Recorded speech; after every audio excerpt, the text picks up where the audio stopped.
Scene one, take one. Once there was a Tohunga, an old priest. He taught in the ways of the old Whare Wananga. He lived by a small seaside village. He had had a long life and he knew the ways of the universe. He was very well known.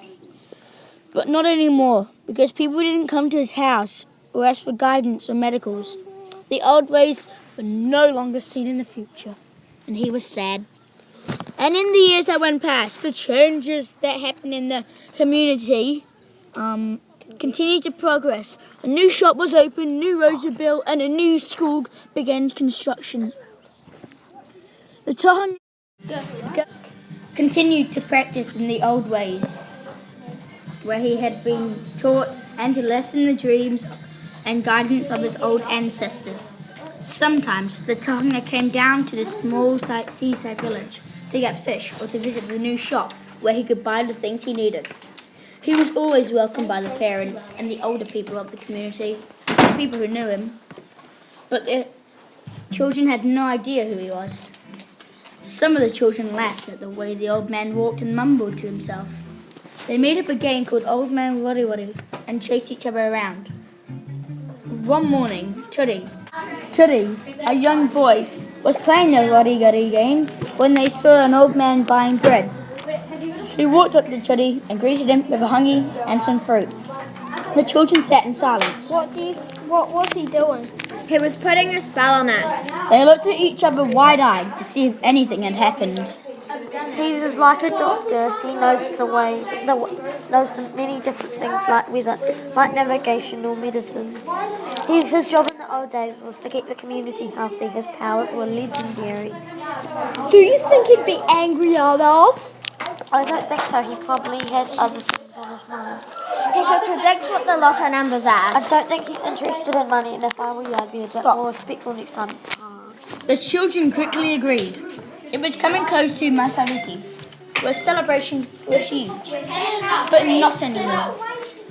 Those times had passed, and no one celebrated the New Year anymore. Not the Māori New Year. He was set out on his journey to the spirit world. This, he had decided, would be the time of his life. He had a new place not far.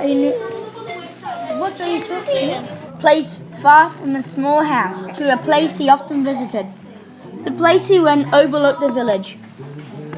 He took one last breath and left the world he knew.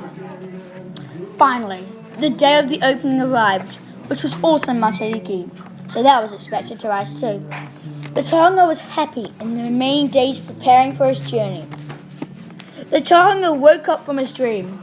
Never had he seen a vision so clear. That morning, instead of going to the place that overlooks the village, he headed to a small village below.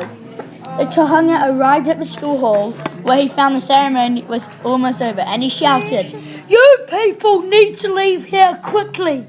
Your houses will be flattened and many people will die. The crowd sat in silence. Some of the children hid behind their parents. Go! You will still have time. The principal walked up on stage and offered him a cup of tea, but he wasn't interested. So he walked to the hall door and left Tuddy. He caught up with the Tohunga before he left the school date. Why did you say that? The Tohunga was not in the mood for answering, but when he turned to see who it was, he remembered it was Tuddy from his green. You tell them, make them understand why they still have time. They won't listen to me. They will. So Tuddy told the people to listen to the Tohunga, but nothing happened. That night, Tama, Tuddy's father, sat on the end of Tuddy's bed. I was proud of you today. You showed a lot of courage. Tuddy was happy and he looked forward to the next day. He went on a walk with his cousins when they saw the Tohunga. So they went over to him and shared the food with him. The Tohunga smiled and the children played in the grass and the parents talked and laughed. It was just like the old days. The first earthquake struck. It was big and the children were scared. An hour longer, a big wave came hurling towards the village. After another hour, the hazard stopped and the people stared at their homes. Their new village will never be the same.